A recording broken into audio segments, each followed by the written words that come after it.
take a chance, make mistakes, get messy. That's my philosophy to teaching.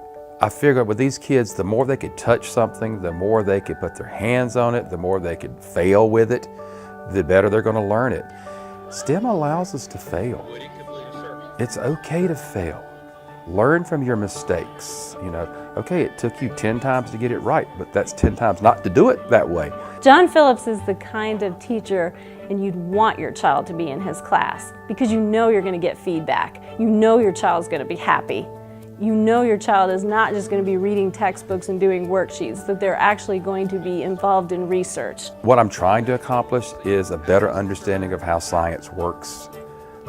Taking what my core subject matter is, whether it be electricity or rocks and minerals, or if it's phases of the moon or animals, and just finding a different approach to teaching it to the kids. My daughter Taylor has Mr. Phillips for homeroom, social studies, and science classes here in the 4th grade.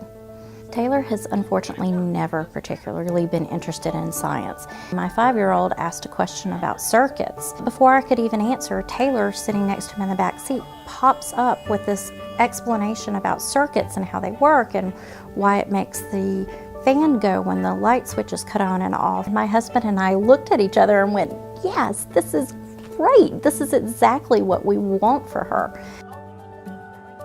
The famous Diet Coke and Mentos. That's our very first science experiment. So they're doing research. They're learning how to write a research paper.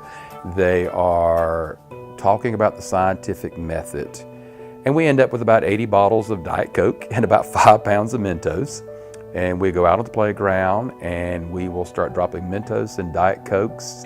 I nominated John because he excites students about science. I remember the first time I saw him in action, he was out on the back playground and he was setting up the Mentos and soda streams, and the kids, it was just raining on the kids. Our final project at the end of the year is our fantastic egg drop. Each child is given a live egg and they have to come up with an apparatus to protect it when it is thrown from the top of the school building.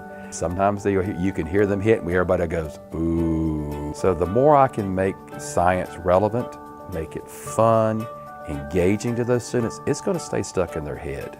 He is a very gifted teacher. He is absolutely an asset to Brooks, to our community, and to the students who are fortunate enough to have him as a teacher.